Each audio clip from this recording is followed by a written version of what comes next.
Welcome, Elodie, and welcome everyone. Thank you so much for tuning in. This is Off the Rails. My name is Jillian. I am joined today by Elodie St. Onge Aubut. Elodie is a brilliant astrologist, astrologer, astrologess, perhaps? Astrologer. She is the founder, owner, operator of the Ninth House Astrology. And is it ninthhouseastrology.com, Elodie? Well, yeah, it is. Depending on the year, sometimes it's wordpress.com, but you can find it ninthhouseastrology.com. Awesome. Yes, so brilliant, beautiful astrological forecast to be found by Elodie there. And you have numerous contributions to various astrological publications, which can all be found on your website. Elodie is located in Newfoundland on the far east coast of Canada. And thank you, Elodie. Welcome. Thanks for being here so much. Thanks so much for having me. It's nice to see you. Yes. So we're going to be chatting astrology today and getting into a little bit about Elodie's philosophies and her work. I guess I will start off, Elodie, with, could you tell us a little bit about you and what led you to where you were at, and just kind of give us a bit of an intro, please. Okay, well, I was a cook for a very long time. That's how we met. But I was into everything divination, tarot, astrology since I was a teenager, and it's through studying my own birth chart that I came into like being a professional astrologer, because I understood through my own birth chart that I should be doing this professionally. So it was like with time and kind of like spending more time with my chart, I was like, oh, I should actually be doing this. So then I found a school in 2013 and got certifications. And the thing with astrology is that it's a never-ending study process, as some of you may know, that it's like extremely complicated. So the studies are never really done, but I did study for about 5 years and got certification and ethical sort of approach to astrology when you practice. And yeah, I'm just naturally inclined towards divination, which, for those of you again who don't know, divination is just using symbols to extract meaning, and humans have a tendency to do that naturally. We'll look at clouds, we'll look at birds, we'll look at different omens and kind of extract meaning. So astrology, in a way, is just like a very, very complex divinatory system. Absolutely. Wow. Yes. Thank you for that. Yeah, I like that. It's a great reminder, because humans, you're right. In your biography, it talks about the fact that you believe in magic and that there's magic all around us if we just choose to see it. And I am a very strong believer that we all have magic inside of us, and we do have basically what we would refer to nowadays as superpowers. We need to learn those superpowers, though, because we've unlearned them. And I think we're sort of raised in this world, in this contemporary world that we're in, to sort of ignore those symbols and signs that are shown to us, ignore our intuition, our inborn intuition, our inborn senses, and to sort of shut those off so we can sort of survive in this world. And on that note, you have this beautiful writing on your website. It's called My Philosophy, and it talks about the fact that astrology has become an outcast in our denaturalized society. And that sentence really, really resonated with me for many, many reasons. And I was hoping that you could talk a little bit about what that means to you and sort of flesh that out a bit for us. Yeah, that's such a good question. I didn't even realize people actually read on my website like the stuff I write. So I wrote that in 2015. So astrology has kind of gained a lot of popular favor. But what I meant by that was mostly that, because when you're a practicing astrologer, when you're an astrologer, you'll meet people, even when you just do astrology, people will be like, what, you believe in this stuff? Like, so you're always coming against skeptics. And that's kind of what I meant by that, in a sense that we live in a really denaturalized society where if it can't be proven through the filters of science, then it's not valid. And then again, I'm always careful when I say this because I think science has its place. But astrology and astronomy used to be the same kind of one and the same in different paths and different cultures. And I always say humans and culture has evolved in tandem with observing the planetary motion, because we experience light and darkness. Everybody experiences light and darkness. What is light and darkness? It's the sun, you know, it's the passage of the sun, this planetary motion. What is astrology? It's basically observing planetary motion, but attributing meaning to that. And I think there's many reasons why astrology lost favor in our modern society. But again, I think because we are so disconnected from the rhythms of nature, that it's just part of the whole kind of landscape we find ourselves in. We're experiencing 24-hour daylight. We're on our screens all the time. Our circadian rhythms are disconnected and things like that. So in other cultures at different times, keeping track of the motion of the planets was kind of essential for animal migration and different things. But now we're kind of living in a really hyper commodified society where we can just use computer, we can just, so it becomes weird to think about astrology from a sort of science perspective, because it's like it's perceived as like superstition. There's no place very much for mythology or for meaning making, although I think more and more people are kind of reappropriating that in their personal life, because without symbols, without myth making, I think the human soul kind of dries up. I always say again, like science can explain like we're on a ball in the universe, there's gravity, all of this, but it just explains it in such a dry way that it gives you kind of an existential dread, because it's like, well, there's no meaning, it doesn't mean anything, life is here and then you die and that's it. And I think astrology helps contextualize it. It helps kind of putting you inside your own mythological, a lot of layers and richness to your experience, and we need that as human. And I think actually we have always done that, and it's only like there's short periods of time where it doesn't happen. And I think we can see why astrology is so popular, because people are craving that. But again, when I wrote that, it was more about just like coming against academia or skeptics. When there's always like a different, can you still hear me? Yes, I can hear you, but you're cutting out a little bit. But most of what you're saying is okay. It's good. Okay, good. Yeah, Okay, I can get perfect. most of what you're saying. You're just cutting out a little bit here and there. Wow, that you really went into a lot right there. Like, thank you. I love it. I love it all. It's like 1,000%. I'm picking up everything you're putting down, and I agree with much of what you're saying. I pretty much don't disagree with any of it. I love that you touched on sort of the circadian rhythms, the screens. That was somewhere I wanted to go with you, just in like an industrialized society and how that's changed our, it's actually transformed. I love that you went into how astrology has been transformed from the most ancient science that we've had to a sort of ridiculed pseudoscience within the sort of scientific academic realms.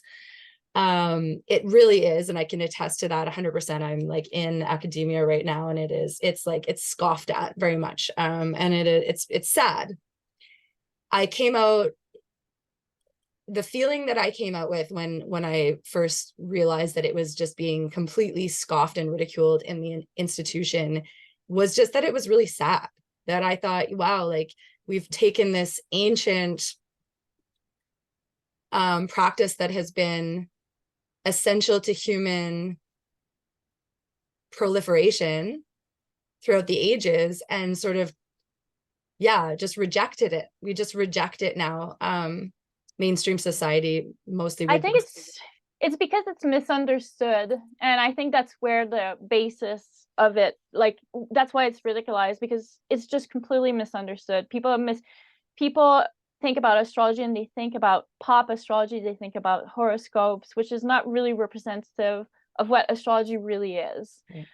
Right. We, so obviously if that's the only lens that you have, you're going to be like, what is this? It's just, Right.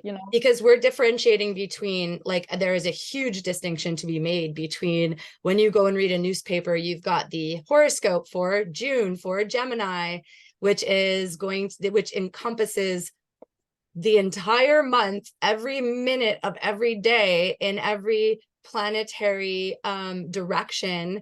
And when you do an actual astrological reading, you're narrowing it down to the minute that you were born, of the hour that you were born, of the day, and where the planets align and where all the celestial bodies align in that moment, right? So that is a much more precise calculation than the whole month, right? So yes. yeah. I always say, the horoscope is the way professional astrologer, that's the way we make money, because we have to make money somehow. And this is how like astrology becomes accessible to the public also, because it's an interface. Yes. But so the birth chart, what you're just expressing here, what we do when we look at a birth chart, I always compare that to harvesting a wine. If you harvest a wine in the summer versus if you harvest a wine in the winter, it will have different flavors. And that's all it is. You're carrying a time signature forward. You have a certain seasonal flavor that will be different than somebody else. And then we get into the complexity of the time you were born, because the precise time you were born will really make the difference between you and another person born the same day as you. Right. Thank you. Yeah. Thank you for that so much. Wow, I'd really love to touch on some of what you were mentioning here. There's just, you really gave like a whole lot of awesomeness there in that description of my question. Yeah.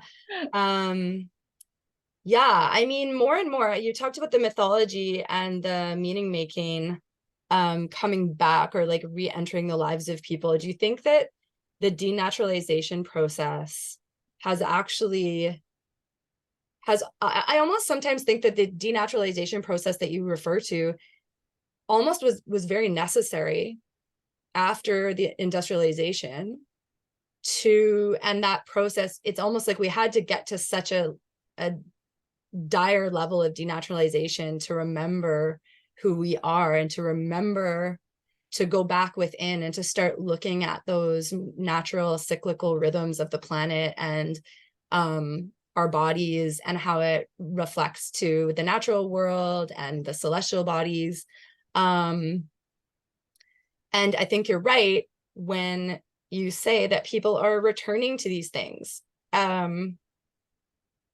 Even in the institution, I'm going to say, like, with the advent of the acknowledgement of Indigenous peoples much more, and their teachings and their ways of knowing, and their scientific processes, I think there is really a return to acknowledging alternative types of, I'm going to use the quote, scientific methods. That the scientific method, if you will, is not the only method of deciphering and determining what is reality, or what measurable sort of outcomes, right? And that there are many, and that the scientific method that we use today is really just a reflection of sort of one cultural perspective. But yeah, I guess my question is, do you think that we needed to sort of lose it all to come back? Yeah, agreed. And I think, like I was saying before we started recording, I think there's something cyclical about this. I think there's ebbs and flow through culture and civilization, because if you look at the end of the Roman era, So the astrology that we use today, the system that we use, was formalized 2000 years ago during the Hellenistic era. And it was like peak astrology time. We have the birth chart of emperors. City were founded using astrology. You know, it was just kind of mainstream, and then it went underground completely. So you see these kind of cultural ebb and flow of how people are connected, pagan religions and perceptions, like versus monotheism, so believing in just like one thing versus believing in the sort of more holistic spiritual cosmos where there's a lot more interaction with different divinities or different spirits. So I think, like I said, it's not linear, and time is not necessarily linear also. So we have these different experiences. Right now, I think because of industrialization, and you said exactly what I would say is that we've lost touch with our intuition because everything is commodified and we don't need to use our intuition. So all of these superpowers that we have that you were talking about, they're there, but they're atrophied just from underuse. So when you need to be in a survival place, I think humans were very resilient, but that's also how we develop. It's through adversity that we develop our intuition, and all of these things, because it's out of necessity. If everything is done for you, then you get very comfortable, and that's very dangerous, I think, for what we're made to be doing. So I think fundamentally intuition and like this kind of very profound compass, because we know we have a lot more power. And I'm just talking like visionary practices, using dreams, like remote viewing, these psychic sort of realm that we have access to. But I think this is fundamental to our human machine body, but it's just atrophied in our society. Everything is kind of just subdued because everything is easy. We don't need these things. So yeah, so to a certain extent, I think like it's a very complex issue, but it all goes together. Absolutely. I love that way you put it, like our primal innate powers resurface when we're faced with adversity. Because these are inbuilt mechanisms of the human being that are there. And oh, I love that atrophied, from underuse. Wow. Beautiful. I love it. I spend a lot of time thinking about that because I do a lot of remote viewing, which is just like seeing different locations. That has nothing to do with astrology. I just want to specify it's completely separate. But if you look at indigenous people from Australia, it's recorded that they use that to locate other parties that are hunting in different places, so they can locate each other using remote viewing. So these are, again, innate functions that we have. It's not magic. It's not psychic superpowers. Clairvoyance and seeing is I think fundamental part of our senses. Yes, well, and to kind of bring it back around, these are, okay, I would add to what you're saying by saying, yes, they are superpowers. It is magic, but it's magic that we've placed magic in the same sort of box that we've placed astrology in, which is, oh, that's just hooey wooey. Of course, magic isn't real, of course. And I mean, when we're taught that magic isn't real, then we don't believe magic is real, and then we don't practice it because we're told it's not real. So it kind of falls into the category of like, you're kind of a bit of a nut if you think those things are real. But absolutely. So to go back to remote viewing, I mean, again, to bring it back around, so we know that CIA operatives and high-level military work uses practices like remote viewing. We know about the gateway process, which is used by the CIA, right? And this is how top military intelligence people are trained this way. And well, the term remote viewing was developed. Yeah, this whole technique was actually rediscovered or developed by the CIA. And I studied with Lynn Buchanan. He has like courses on his website. So the model that we use for remote viewing in general in modern time is, yeah, it was developed by the army, right, just to be able right. to Well, see. because I'm saying that because I want to make it very clear that these are actually like legitimate practices that are actually rooted in evidence-based approaches. And, you know, like, and going back to something you said earlier, like, I inherently and absolutely ultimately agree with you that, like, while the scientific method is extremely useful, it's almost been manipulated in the sense of like, well, yeah, of course, like evidence-based information gathering is essential to producing results in certain capacities and in certain situations. But I think that it's also been used to manipulate data. I mean, to the point that the mainstream way with which we use the scientific method now has so many issues. It's being called out on every front in its own circles. It's being called out by experts in the field of science and research. And now, you know, I think lots of people like stuff like remote viewing, clairvoyance, ESP, and these powers that we innately have are coming into the awareness of mainstream. And people are starting to realize that they're not just hooey wooey made up craziness by crazy astrologer ladies from Newfoundland.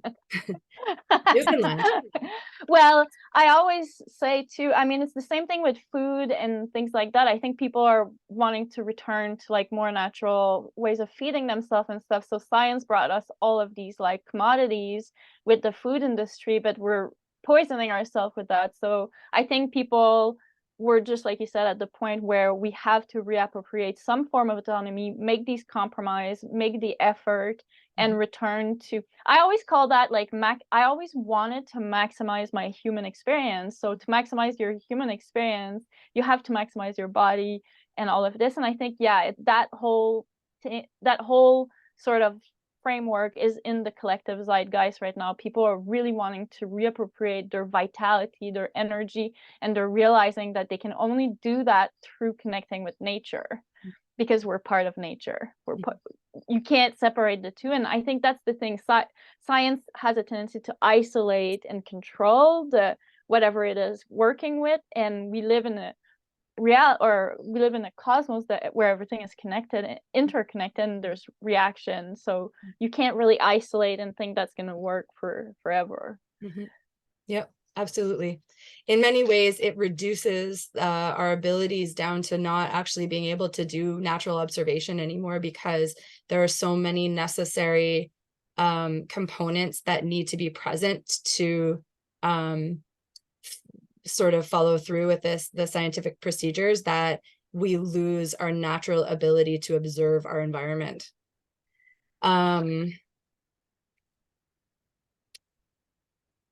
Yeah, okay. You mentioned in your philosophy also, I'm sorry, I was really captured by your writing in that, you know, I know it was a few years ago, but I mean, and it's nice to go back and look at things we've written from like, you know, 10 years ago and say, oh, that's where I was at. That's really cool. And that's really beautiful. And I think it's funny that you wrote it so long ago, like it almost was 10 years ago. And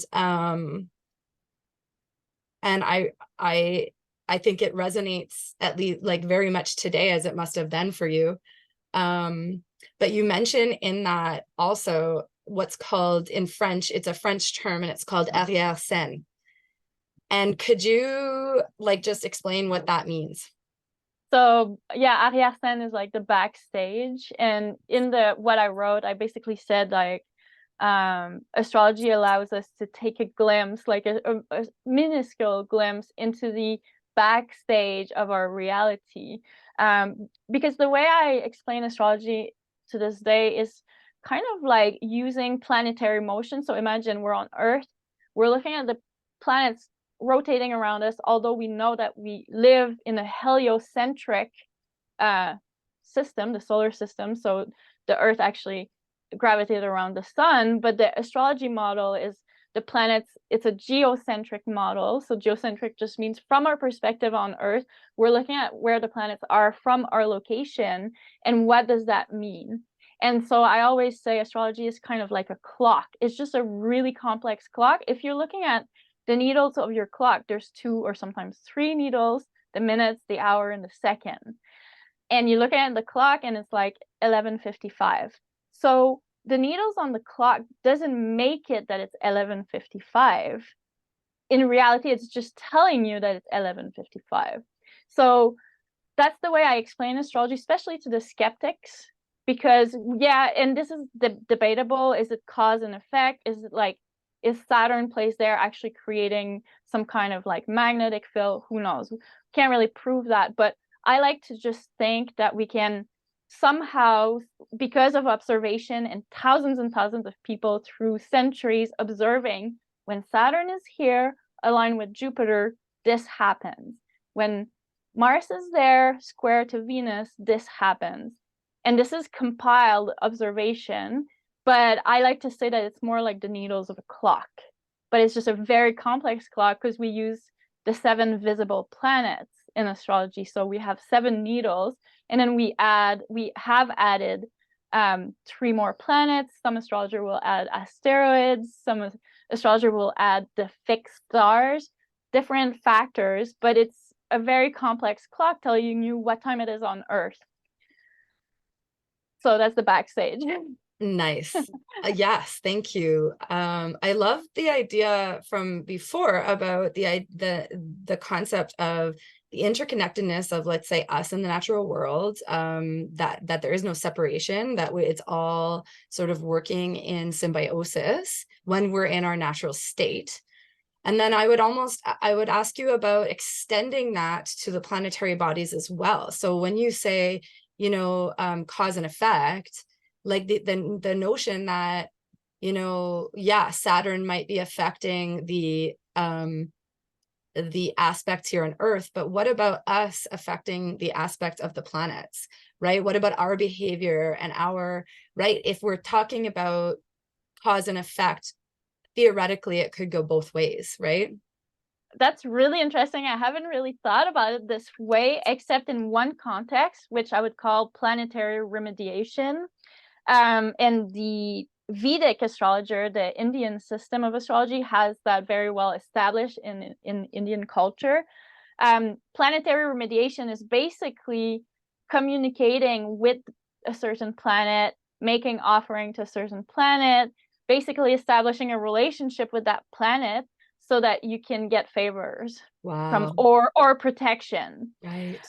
Yeah. So I mean, personally, I have a relationship with Venus because Venus is very strong in my birth chart and stuff. So on Friday, which is Venus Day, I ideally on Venus hour, I'll spend an hour just taking care of my body because that's related to Venus, beauty, beautifying the body, the aesthetics and stuff like that. So you can establish this sort of relationship with planetary deities. So that's kind of the closest sort of thing in terms of impacting the planet that you're, the I question. love that. Yeah, but that's a really interesting cue and I'm going to be thinking about that for quite some time, I think. Yeah, it's because, and I mean, like we extend it, if we extend that sort of philosophy to the entire universe or the multiverse or whatever we have going on here, even multidimensionally or whatever, right? It's really, yeah, it is quite fascinating. Like the observer effect or something like that. Yeah. Or the idea that, we are like, if I guess that, well, you mentioned about time earlier too, and it's really, really interesting because it's then we kind of resign ourselves to the idea that it's all happened before and then it's all happening again, and that what you know, as above, so below, and what has come will return. And yeah, this notion of cyclical or cyclical Definitely. Yeah, I existence. always say like time is more circular than linear. There's something very circular, and you can see that when you observe planetary motion, even just the cycle of the moon, which is the fastest moving bodies close to us. The moon, you know, does a full cycle in a month, so we can very well see that cyclical nature. We go from full to waning to new, blah blah blah. Mhm, mhm, So mhm, so this cyclical nature, I guess, you know, from an more indigenous perspective, or, you know, maybe other time period, understanding that things are cyclical as opposed to linear gives a very different relationship with time, because you can be interacting with your future self, you can be interacting with your ancestors in the very present, mhm, right? And there, it's not like, oh well, that's in the past or that's in the future. It's all happening. mhm, mhm. Wow. Yeah. Yeah. Okay, I wanna kind of go in a bit of another direction just for a moment. I'm curious because I mean, I think you've been down some of the same um knowledge searching avenues that I may have been.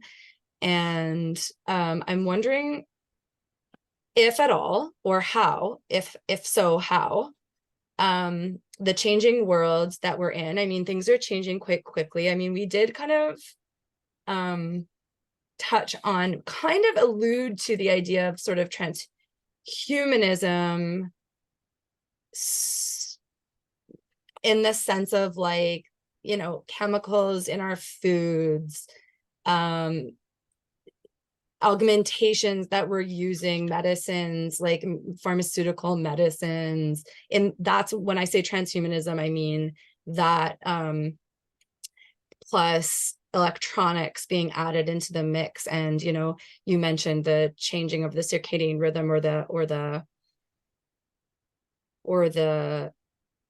Our halting. relationships to light. Yes. Yeah. But I wanted to ask about how you think the relation to planets and the cosmic energies are being affected through things, or if you are aware what your thoughts are. You don't have to have any like official thoughts on this, but what you would say to the notion of like weather modification, solar radiation management, for instance. Like, so for maybe you, but I don't think you, but for maybe people who are not really aware of what this is, would be like, so the story is that the planet's warming and we need to redirect the radiation that's coming from the sun to the earth so that we sort of halt or limit the amount of warming that's happening. Um, do you think this has an effect on the cosmic cycles with regards to the effect on us and the relationship to the sun? Well, yeah, most likely. I mean, I've lectured in other places you can find on my website, just like my ideas and thoughts about how the the impact of light on our bodies and what does it mean for the practice of astrology. Because if we're always having light coming into our retina, then we're changing as human beings. We're fundamentally changing as humans. Mhm. And this is the first time, well, maybe this is debated. Humans have probably used electricity before, but it's the first time that we're exposed to electricity in such a way, into light, blue light, and just permanently. So I do think that, because if you think about it, it's only been 200 years that Mhm. electricity is around, and Mhm. here we are with our phone in the middle of the night, constantly. People are experiencing insomnia and like anxiety and all of these things, not just from what they're seeing online, but also I think literally just from the impact of the light on their body, because we need darkness. Mhm. So I thought about that a lot, and just how it's changing us as humans. But I also like to take a step back from that, because I think people in power have always used fear to manipulate crowds and people and thing. And I think it's happening. It's always happening. Fear is an amazing tool. And I do believe in the resilience of the earth and of nature personally. And, you know, some people might call me a hippie, whatever, but I do think that nature has a beautiful way of regenerating herself. So I'm not actually fundamentally concerned at all. In terms of astrological cycle, we just entered the air period. So we have different ways of measuring cycles in astrology, longer cycles, shorter cycles. And in 2020, when Saturn and Jupiter made a conjunction, it was visible in the sky. A lot of people talked about it. It made its first conjunction in air signs, and then it will proceed for 200 years of making just these conjunction in air signs. So we're just exiting an Earth period that lasted for 200 years, basically industrialization period, and we're moving into an air period. I think what's happening with the internet and AI and to share information, all that, that's symptomatic of an air period. So we can study other air period before to see kind of parallels, obviously not with electricity necessarily, but with the way information is being distributed, how it's horizontal networking as opposed to hierarchical. Earth period are very hierarchical, and now we're moving towards horizontal. This is kind of where I feel like there's hope in a sense, because the hierarchical things are being deconstructed. We might not see it completely in our timeline because it's a 200-year period of air. But so, yeah, observing the kind of longer cycles, the Indian do this very well. Also, you know, there's the Kali Yuga we're supposedly in, these kind of broader human cycles that helps you contextualize like different experience. So I'm not a fatalistic in terms of like, oh, we're doomed, like AI is coming and there's poison in the air and all that. Like, I personally believe in the resilience of nature and of our body and our consciousness and the soul and the spirit. And again, that comes down to what you believe and what you see, you know? I'm not interested in living in fear personally, and I'm very careful about the information I consume because I do think there's like agenda behind that also. Absolutely. Absolutely. Yeah. Wow. And thank you again. I love how you pontificate. It's beautiful. Thank you. Yeah, you're very brilliant and you have a lot of insights into this world, which is, I'm sure, in partly thanks to your work in astrology. But it's absolutely beautiful. And I love how you think.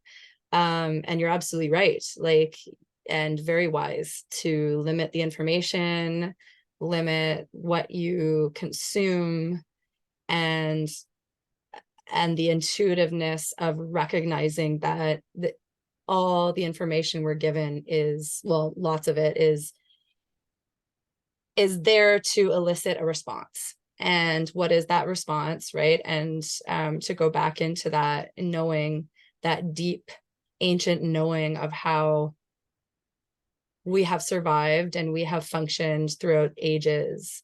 And I love the description that you give of going from a Hierarchical. horizontal hierarchical or vertical hierarchical society to a horizontal, more distributed. I was thinking of like the airwaves, how we've now shifted to the sort of airwaves, information distribution, how we function, et cetera, et cetera. Very, very, very, very cool. Awesome. And there's actually a lot of articles by really brilliant astrologers online you can find very easily. You just have to look up 200-year air period, and you'll find like on all levels, you'll find, I think, like even popular magazine have kind of appropriated that cycle to talk about in pop astrology, but there's also like deeper thinkers like looking at the cycles, and because it's pretty significant in terms of like we've crossed into an air period. We've never experienced that in our time, so a lot of astrologers are thinking about that. Wow. And I like how you mentioned the Indian aspects of, because you forget too, like there is the Roman, the Greek and Roman sort of practices of astrology, but there's in every, you know, going back to the idea that this is like one of the most ancient sciences that we have, if not the most ancient science, that in sort of historical record that we have, the Vedic, but also we know that like the Mayans, the Aztecs, the South American indigenous peoples all over the world, from Tibet to Thailand to East Asia to North to right to indigenous people across and even I did a presentation actually a couple of months ago on the astrology of the Paleolithic era, because they're discovering now, as science is catching up, that cave people in France were actually aware of the precession of the equinox, which is just that the Earth is on a slight wobble. So it takes about 26,000 years. It just rotates a little bit. I'm not going to go too much into detail, but they attributed the discovery of the precession of the equinox to the Greeks, which is just 2,000 years ago. But they're realizing that these cave paintings that we have in France particularly, but other places too, are actually timekeeping drawings. They're not just art, they're not just bored cave people. They're actually markings that mark seasonal rhythm, and that's 35,000 years ago. That predates the Vedic culture, the Mayan culture, like by a far margin. Did you say 30,000? Yeah, 30,000. There's even like lunar calendars that have been discovered that predates that time. So, like I said again, it's the experience of astrology, or attributing meaning to the movement of the planets, is a fundamental human experience, and I think it's been happening for a very, very long time. And yeah, so there's actually researchers in the scientific field, like so there's books and literature on the topic, but yeah, Paleolithic people were actually excellent astronomers. Which is such a like we always tend to, well, I'll speak for myself, and what we are kind of, the story we're fed is that Paleolithic peoples or even earlier were these very primitive, sort of animalistic, and that I mean, I guess our whole paradigm is centered around the notion of this anthropocentric supremacy, right? That where that sort of modern human, so the modern hominid, is the sort of apex of intelligence and ingenuity and creativity.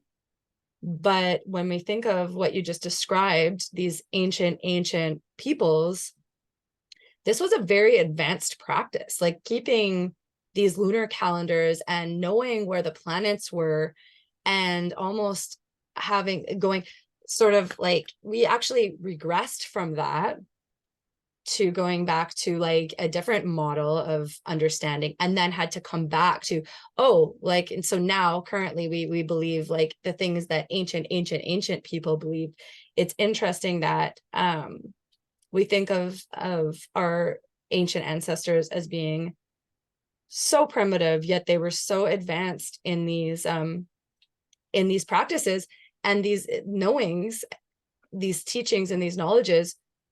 I also like wonder about like where these knowledges came from, and whether they were just from observation alone simply, or whether they came from divinatory, if you will, communications, or sort of trends and plant medicine, absolutely, perhaps, and communications with spirit, communications with other entities or powers that have been around forever, and what your sort of thoughts are there. Yeah, I mean, I think it's a combination of, like, so first of all, I just want to say that, like what you were talking about, like human just kind of being on this linear evolution. Obviously, I think we're realizing that that's not really the case. The other thing is now we're using computer to know where the planets are. These people were just using simple tools, no computer. You talk to any astrologer or anybody doing astrology now, they'll use their app to tell you where the planets are. Mm-hmm. So there's still a big disconnect, even though these things are coming again culturally. We're still very disconnected from the living sky. We're not in relation. There's people in big cities where they can't see the skies that practice astrology, but it's not necessarily out of necessity, it's this more like metaphorical abstract practice. But I think there's a desire to return to more embodied experience and things like that. That's why we see psychedelics coming around, especially in trauma and like microdosing and all of these things. I'm always careful when I talk about spirit practice, because people confuse the practice of astrology with woo woo and all of these things. And I've made a real effort through my career so far of separating, because I don't want to be people confusing what I say, especially when I meet skeptic on this topic of astrology. I try to keep all of these things separate, although they're not. But I do have a personal spiritual practice, mostly in dreams, and a lot of information comes through just, I think, might be spirits from the land around where I live, informing me of different things. And I think, again, this is just like a normal human experience that's atrophied for most people, because we're just not, it's like a muscle. Yep. And I think basically probably ancient people, that's the same thing they did, they just informed themselves of their surrounding, how to maximize their experience, where the good food is, by connecting to land spirit or different sort of hierarchical beings. But again, that's a more polytheistic approach to reality, a more animistic approach where everything that surrounds you is connected to you and is alive. So, and to add to that and just emphasize the idea that, yes, atrophied as a result of non-use, but like when people are born, and you're right, this is absolutely, we still have record of this, thank goodness, with indigenous various indigenous communities like around the world and nations around the world. The notion that from birth you're like, this is very much a practice that is incorporated from birth, and not only from birth, but at least from when you become, there are rites of passage that happen, and these are practices that are sort of very, very integral to the culture. And when we lose that, and when we forget that, and when we stop doing that because we think we know better now because we have technology to help us, and we forget, or not only forget, but we reject it, I really think that there's something to the idea of forgetting, and how forgetting, or, for me, again, like, I try to be careful too, but I do believe very strongly that there are powers that exist that are actively encouraging us to forget.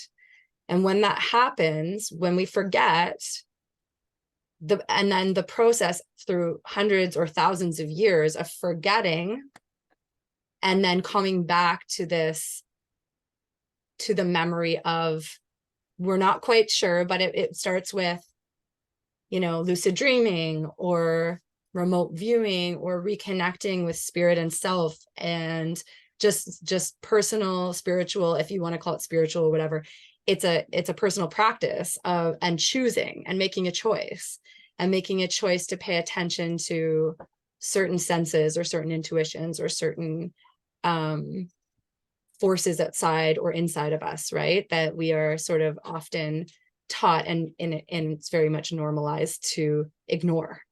I think this is a very important aspect of coming back into what it means to be human, and simultaneously, while being told, we're sort of, in recorded history at a point where we're being told to disembody ourselves more than ever, right?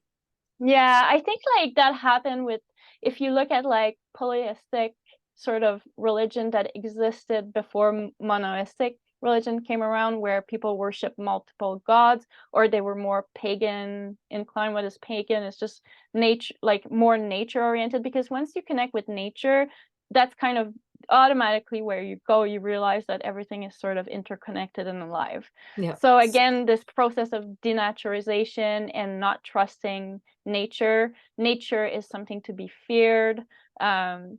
Females is something to be feared, because we're the one who actually give birth. All of these things, you know, they're not necessarily connected, but they are also. And that's why I kind of always say I always say nature is really resilient. And that's why it's so scary also for people who would like to have some power, or control. It's kind of that fear.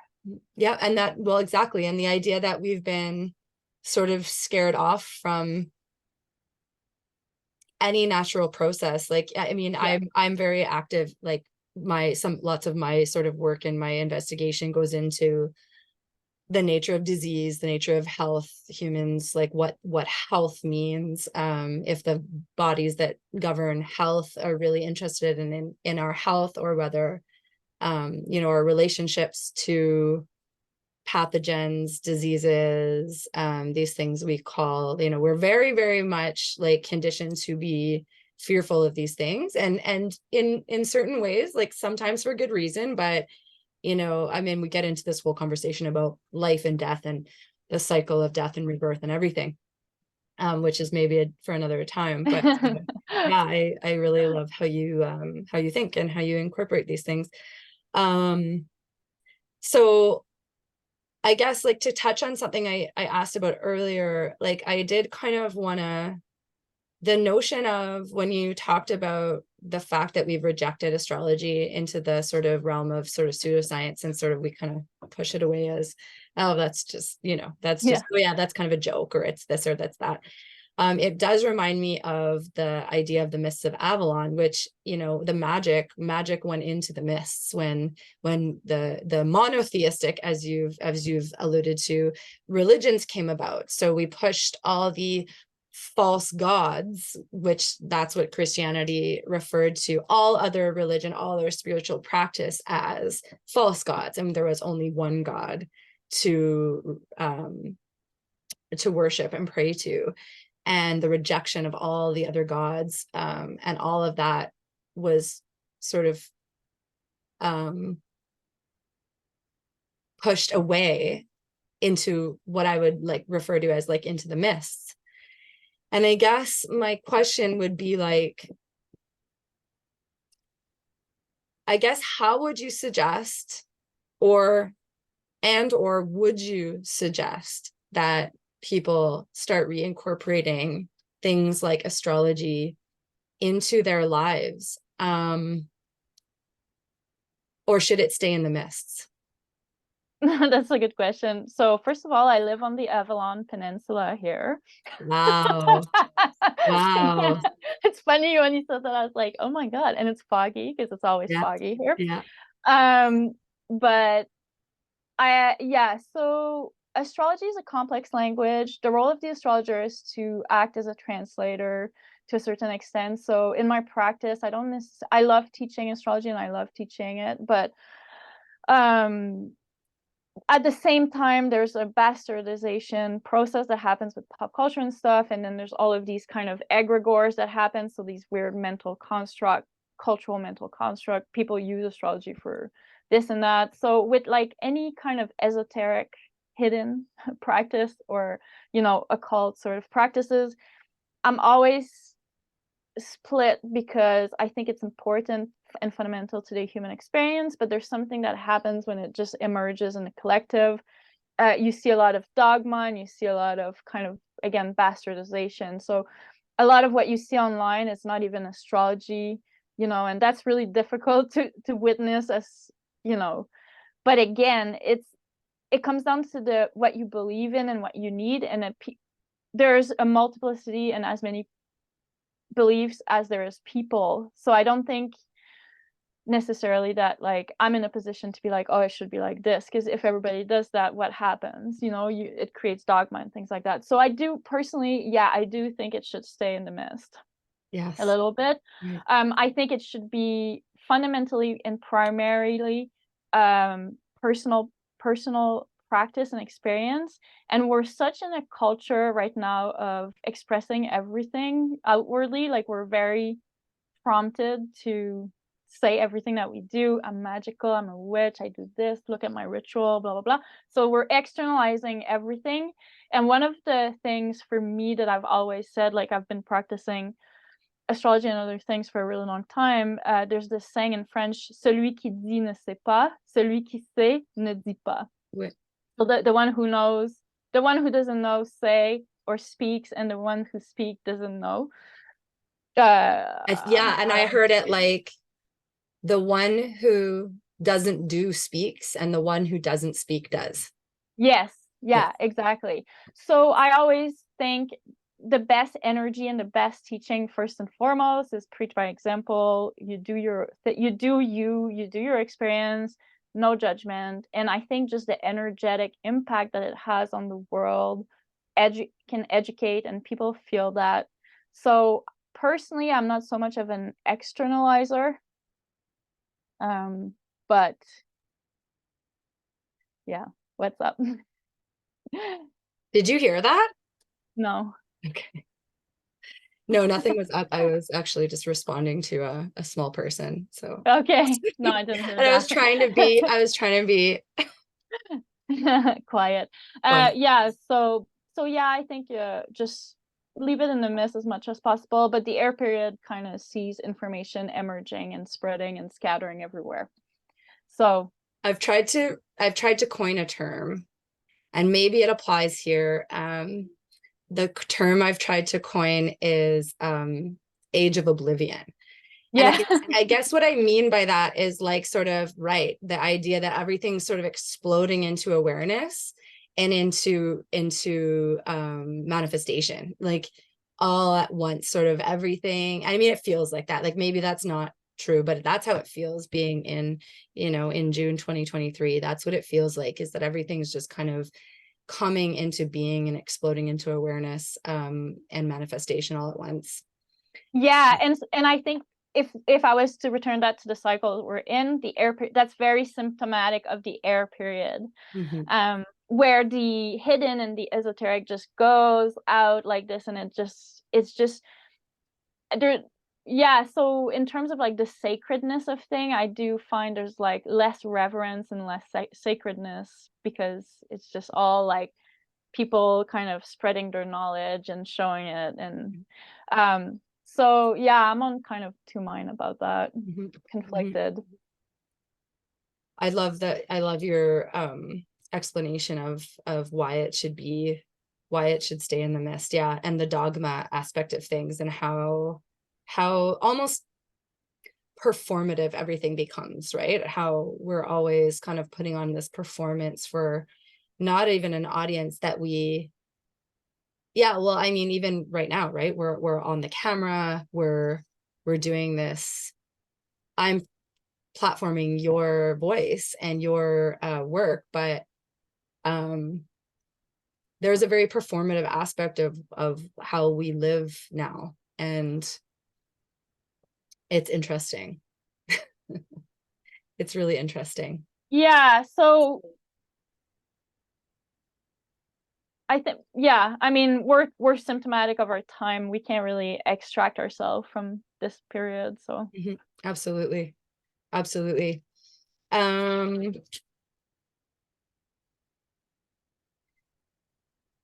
Yeah, I mean, I feel like I could go more into the idea of, I think that, okay, so I guess quickly, or like, if you want to touch on this at all, you don't have to, because I get that you might not want to or have many ideas about it. I'm sure you've thought about it, but I guess the idea of virtual reality is something I would want to ask about, something that's becoming more and more a reality, and a practice in people's lives. I mean, this could be construed as virtual reality for sure, but I mean, I guess even the real idea of virtual reality, living in a virtual, or participating or functioning in a virtual space, and how that resonates. Like, also, have the sort of planets and the cosmic bodies shown us that this is coming more, not just in the air, in the air age that we're kind of entering right now, but even on a more localized or like focused, in a more focused and localized way. Yeah, great question again.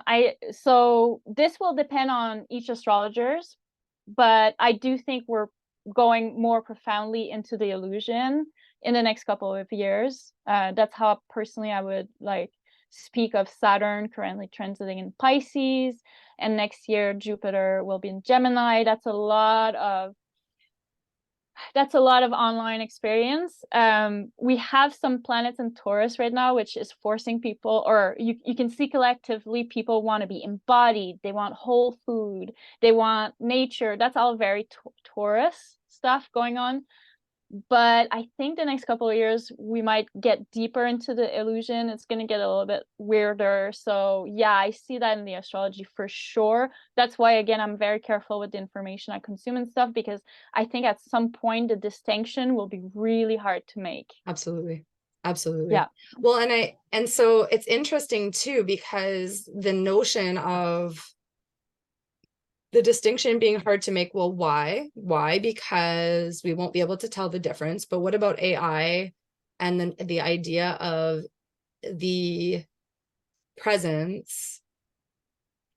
And I don't want to say embodied, because I know that's not what AI is, but okay, let's look at it something like, have you ever seen that movie Ex Machina? Yes. So the idea that there is some sort of generative, not sentient, but like intelligent, disembodied energy that is then put into something that looks like a person. And so we've got, or even if you haven't seen that movie, you've seen, Terminator. So, right. So is that then at that point a functioning entity that is being governed or not governed, but is being affected and effected by the planetary system, right? It's a very philosophical sort of idea, because it's like, what is it and how will its presence or action be or not be affected or effected by astrology? So, okay, so that's a few different things in my personal opinion. So I do think that AI and online stuff, I don't believe so much in like the sentience of AI. And again, these are far-fetched ideas. I'm thinking about these. But I think creating artificial intelligence creates a envelope for spirits to step in. So I don't necessarily think that these kind of spirits or this kind of presence or consciousness that will be or are stepping into like mid-journey, like generating images, or when there's like robots greeting you at the airport. I think these are just vehicles for pre-existing spirits that are looking for vehicles to come through. If you look at like, again, I say spiritual tradition because spirit is spiritual. It's what you don't see. Spiritual tradition from all over the world forevermore. It's always been like we're possessed. The human experience, we're possessed by different things moving through. There's all sorts of protocols of how to deal with that. We're not living in a spiritual society right now, but there is these protocol in different society have existed, different cleansing processes and rituals you do. So I don't think necessarily that AI will create these new consciousness as much as vehicles for pre-existing spirit entities to step through and kind of manipulate humanity like they want. So yeah, I think in terms of like planetary time frame and things like that, again, I'm using the air period for this to happen, and then we're going to move into a water period in 200 years, and that will be sort of like, oh no, we have to exorcise like our culture, like everything is possessed, and then we're going to enter a more like kind of like religious, like we have to exorcise all these spirits out of the computers, period. But we won't be here to see that. But you can already see, I think there's a lot of fear around AI and a lot of stress, but I don't know necessarily that it's going to give birth to something new, more so as just like human consciousness merging with artificial intelligence, and then also like vehicles for pre-existing spirit, maybe really ancient spirit, to step through and kind of interact with us. Yeah, and I hear that, and that's, I mean, that's a whole new world. That's a whole new world too, right? That's I don't know. The Egyptians were doing that though. Yeah. Back in the days, they Yeah. were like, they were using they were enlivening statues and doing different things. Again, I think, I personally don't, like I said, I don't believe in like linear trajectory or that we're moving towards something foreign. I think these things are cyclical, again, and fundamental. So I'm not, obviously it's concerning, but fundamentally I'm not concerned. Do you think that, on the note of the spiritual side of it, do you think that the AI, do you think that we will get to a period of worshiping these? Oh wow, that is such a good question. Probably. Because of the fact that we will see sort of these, whether or not they're what they say they are or not. I could see it. I could see us starting to, I think it's that the same notion of, the dogmatic and religious components of science, right? How we now really revere science as very much as a religion, and the sort of priests of the scientific realm are very much revered as, almost godlike or priest-like for sure. We've seen that very recently. Yeah. And I think that that also, I mean, you listen to the transhumanists talk about how AI and generative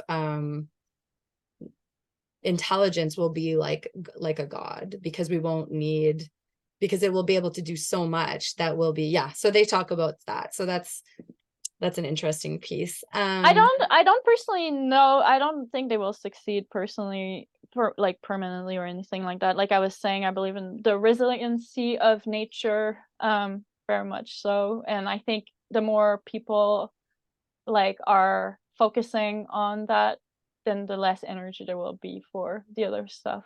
Right. Yes, and thank you for that. Thank you for those beautiful reminders, and those, yeah, I love that you have such a positive, optimistic framework view of the future, because yeah, there's a lot coming. Yeah, I think it's the war for consciousness, and that's definitely the most worrisome thing, being hijacked. Yeah. But it happens to us every day. So I personally believe in personal autonomy and power, and I try to direct my life and existence the most that I can towards that. So, and I think people are wanting that, because otherwise the other option is sickness. So Yes. yeah. Absolutely. These are absolutely, it's so interesting to hear you say it, because these are words that I've used previously, like hijacking our consciousness, a war for our consciousness. Absolutely. And I think this is true. And we are seeing, like, even younger generations, like I think like millennials have started a sort of a trajectory of like rejecting their smartphones, and there's a whole movement of like going back to like a more analog existence, and which is really amazing. And that gives me a lot of hope too. Just the idea of, like, I think there's a knowing. I think despite Yeah, messages that we're given, there's like a deep intuitive knowing that is what it is to stay human. we know what feels right. Yeah. And anytime you spend so much online, you're not feeling good. So yeah, absolutely. Thank you. This is amazing. I love this conversation.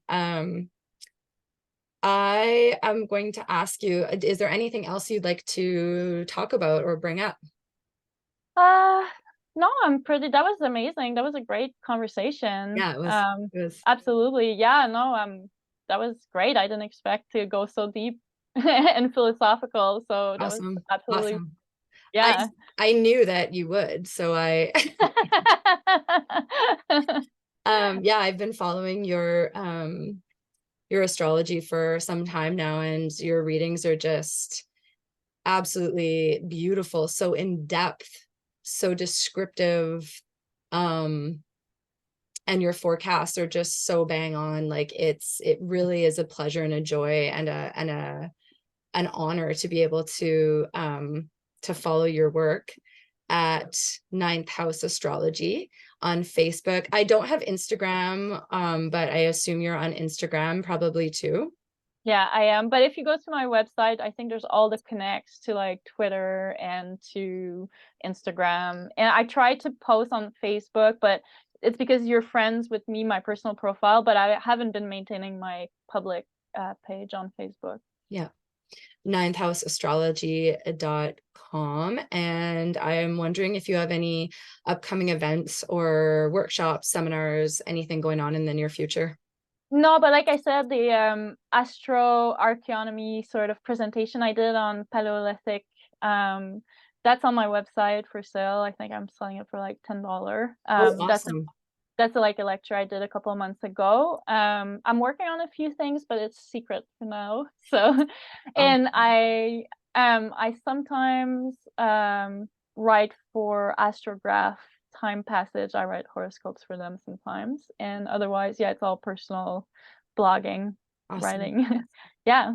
Wonderful. And I'm so honored to have had you join me today, Elodie. And I am looking forward to following more of your work. And I'm going to go ahead and check out the astroarchaeonomy bit because, Thanks. yeah, absolutely. I love your work and it's so powerful. And yeah, and that is actually one of the descriptions I wanted to give, is that it's really, really powerful. Your work is very powerful. And if any, like, I think it's like, it sort of transcends skepticism in a way, because it's just very strong, and I'm so proud of you. So yeah, Oh my thank you. God, thank you. You're gonna make me tear up now. That's okay. We can cry. Thank Awesome. you. Okay, Elodie, thank you so much.